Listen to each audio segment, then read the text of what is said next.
Pada pertemuan kedua mata pelajaran matematika minat hari ini, kita akan membahas mengenai rumus trigonometri sudut rangkap. Yang dimana rumus trigonometri sudut rangkap ini dibagi menjadi beberapa poin. Yang pertama ada rumus sinus sudut ganda, kemudian yang kedua ada rumus kosinus sudut ganda, yang ketiga ada rumus tangen sudut ganda, kemudian yang keempat ada rumus sudut pertengahan. Rumus yang pertama yaitu rumus sinus sudut ganda. Yang rumusnya itu sin 2 alfa sama dengan 2 sin alfa cos alfa. Nah, sekarang kita akan mencoba untuk membuktikan rumus tersebut dengan cara kita uraikan terlebih dahulu sin 2 alfanya. Nah, sin 2 alfa ini bisa kita uraikan menjadi sin alfa ditambah alfa. Nah, sekarang kita coba ingat kembali materi sebelumnya, yaitu mengenai penjumlahan dari trigonometri sin. Nah, kita ingat bahwa sin alfa ditambah beta itu sama dengan sin alfa cos beta ditambah cos alfa sin beta.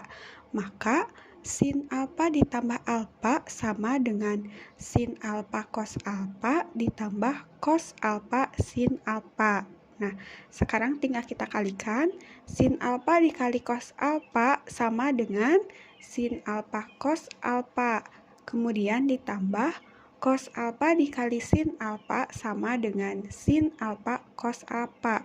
Sehingga sin alfa cos alfa ditambah sin alfa cos alfa sama dengan berapa?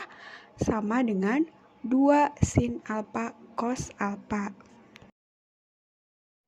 Sekarang kita ke rumus yang kedua, yaitu rumus kosinus sudut ganda. Yang dimana rumusnya itu ada 3. Yang pertama, cos 2 alfa sama dengan cos kuadrat alfa dikurangi sin kuadrat alfa. Yang kedua, cos 2 alfa sama dengan 2 cos kuadrat alfa dikurangi 1. Yang ketiga, cos 2 alfa sama dengan 1 dikurangi 2 sin kuadrat alfa. Nah, sebenarnya ketiga rumus ini sama saja ya. Jadi kalian tinggal menggunakan salah satu rumus dari ketiga rumus ini. Nah, sekarang kita akan mencoba membuktikan rumus yang pertama. Rumusnya cos 2 alfa sama dengan cos kuadrat alfa dikurangi sin kuadrat alfa. Nah, cara untuk membuktikannya sama seperti yang tadi, kita uraikan terlebih dahulu cos 2 alfanya. Cos 2 alfa kita uraikan menjadi cos alfa ditambah alfa. Nah, sekarang kita ingat kembali rumus penjumlahan trigonometri pada cos. Yang rumusnya itu cos alfa ditambah beta sama dengan cos alfa cos beta dikurangi sin alfa sin beta. Nah, maka cos alfa ditambah alfa ini bisa kita uraikan menjadi cos alfa dikurangi sin alfa sin alfa. Nah, cos alfa dikali cos alfa berapa? Cos kuadrat alfa. Nah, sin alfa dikali sin alfa berapa? Sin kuadrat alfa. Nah, maka cos alfa dikali cos alfa dikurangi sin alfa sama dengan cos kuadrat alfa dikurangi sin kuadrat alfa. Sehingga terbukti cos 2 alfa sama dengan cos kuadrat alfa dikurangi sin kuadrat alfa. Selanjutnya kita akan membuktikan rumus yang kedua dengan menggunakan rumus yang pertama tadi.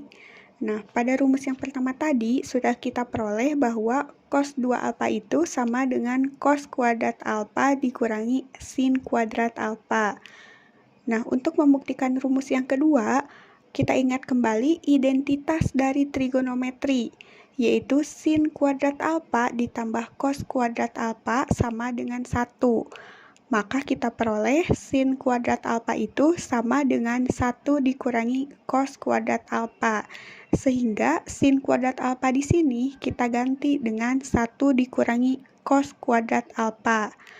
Sehingga dapat kita uraikan menjadi cos kuadrat alfa dikurangi 1 ditambah cos kuadrat alfa.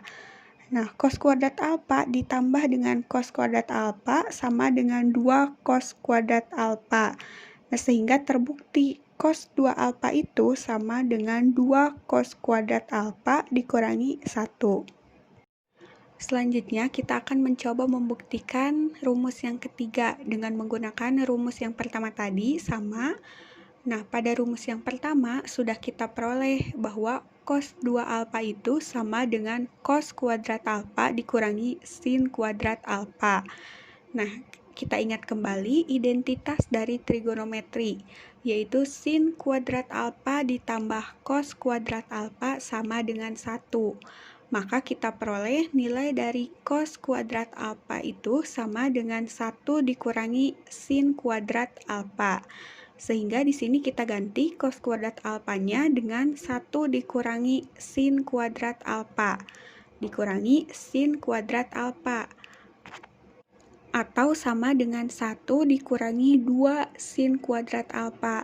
Maka terbukti rumus yang ketiga itu cos 2 alfa sama dengan 1 dikurangi 2 sin kuadrat alfa. Kemudian kita lanjut ke poin yang ketiga, yaitu rumus tangen sudut ganda. Yang dimana rumusnya itu tangen 2 alfa sama dengan 2 tangen alfa per 1 dikurangi tangen kuadrat alfa. Nah, kita akan mencoba membuktikan rumus tersebut dengan cara kita uraikan terlebih dahulu tangen 2 alfa menjadi tangen alfa ditambah alfa.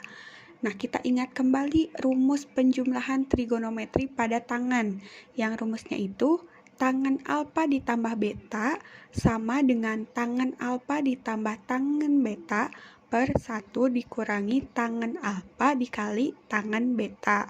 Maka tangen alfa ditambah alfa ini bisa kita uraikan menjadi tangen alfa ditambah tangen alfa per 1 dikurangi tangen alfa dikali tangen alfa. Nah, tangen alfa ditambah tangen alfa itu sama dengan 2 tangen alfa, kemudian 1 dikurangi tangen alfa dikali tangen alfa itu tangen kuadrat alfa. Nah, maka terbukti tangen 2 alfa itu sama dengan 2 tangen alfa per 1 dikurangi tangen kuadrat alfa. Poin yang keempat yaitu rumus sudut pertengahan. Dengan menggunakan rumus cos 2 alfa sama dengan 1 dikurangi 2 sin kuadrat alfa dan cos 2 alfa sama dengan 2 cos kuadrat alfa dikurangi 1, kita dapat menentukan rumus sudut tengah, yaitu nilai dari sin setengah alfa, cos setengah alfa, dan tangen setengah alfa. Nah, di sini ada rumus pertengahan untuk sin, yaitu sin setengah alfa sama dengan plus minus akar 1 dikurangi cos alfa per 2. Nah, sekarang kita akan mencoba untuk membuktikan rumus tersebut dengan menggunakan rumus cos sudut ganda, yang rumusnya itu cos 2 alfa sama dengan 1 dikurangi 2 sin kuadrat alfa. Nah, dengan menggunakan sifat trigono dan penyelesaian aljabar seperti biasa, diperoleh rumus sin setengah alfa sama dengan plus minus akar 1 dikurangi cos alfa per 2. Tanda plus minus ini tergantung pada letak kuadrannya. Misalkan untuk sin, kan yang positif itu jika berada di kuadran 1 atau kuadran 2. Nah, maka jika berada di kuadran 3 atau kuadran 4, maka nilai sin-nya itu bernilai negatif. Nah, sehingga kalian harus mengingat kembali materi mengenai letak-letak kuadran pada trigonometri. Nah, kemudian dengan cara yang sama didapat rumus cos setengah alfa sama dengan plus minus akar 1 ditambah cos alfa per 2. Dan tangen setengah alfa sama dengan plus minus akar 1 dikurangi cos alfa per 1 ditambah cos alfa. Nah, rumus pertengahan tangen ini bisa kita sederhanakan menjadi tangen setengah alfa sama dengan plus minus sin alfa per 1 ditambah cos alfa, di mana cos alfanya tidak sama dengan negatif 1. Atau tangen setengah alfa sama dengan plus minus 1 ditambah cos alfa per sin alfa, di mana sin alfanya itu tidak sama dengan 0. Untuk lebih memahaminya, kita langsung ke latihan soal yang pertama. Soalnya, diketahui alfa adalah sudut lancip dan sin alfa sama dengan setengah akar 3. Hitunglah nilai dari sin 2 alfa. Nah, untuk menyelesaikannya, pertama kita buat terlebih dahulu segitiga bantu, yaitu segitiga RYX dengan siku-siku di titik R, dan sudut Y sama dengan alfa. Nah, kita ketahui pada soal bahwa sin alfa sama dengan setengah akar 3, atau sama dengan akar 3 per 2. Karena sin alfa itu demi atau depan per miring, maka akar 3 ini sebagai depannya atau Y, sedangkan 2 sebagai miring atau R. Karena nilai Y dan R sudah diketahui, nah maka tinggal kita cari nilai X-nya dengan menggunakan teorema Pythagoras, sehingga kita peroleh nilai X itu sama dengan 1. Setelah itu tinggal kita cari nilai dari cos alfanya. Nah, pada soal diketahui alfanya itu sudut lancip, maka seluruh nilai trigonometri pada sudut alfa bernilai positif, sehingga nilai dari cos alfanya pun akan bernilai positif. Nah, setelah kalian mengetahui nilai dari cos alfanya, tinggal kalian masukkan ke rumus sinus sudut ganda. Sekarang kita lanjut ke latihan soal yang kedua. Soalnya, jika sin alfa sama dengan 6/10 dengan sudut alfa berada di antara 0 sampai 90 derajat, maka tentukan nilai dari cos 2 alfa. Nah, untuk menjawabnya, kita buat segitiga bantu, yaitu segitiga RYX dengan siku-siku di titik R dan sudut Y sama dengan alfa.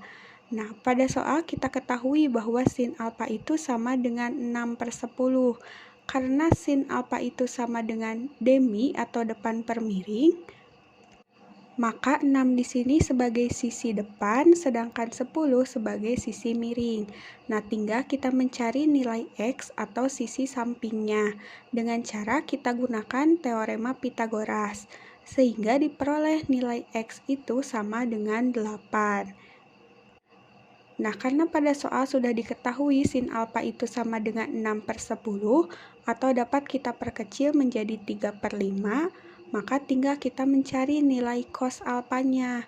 Nah, pada soal diketahui sudut alfa itu berada di antara 0 sampai 90 derajat. Artinya sudut alfa merupakan sudut lancip dan berada di kuadran 1, sehingga seluruh nilai trigonometri pada sudut alfa bernilai positif, sehingga cos alfa pun bernilai positif juga. Nah, setelah kalian mengetahui nilai dari cos alfanya, tinggal kalian masukkan ke rumus kosinus sudut ganda. Silahkan kalian lanjutkan soal nomor 1 dan nomor 2, dan kerjakan juga soal latihan nomor 3 sampai nomor 5. Apabila ada yang tidak dimengerti, boleh ditanyakan di WA.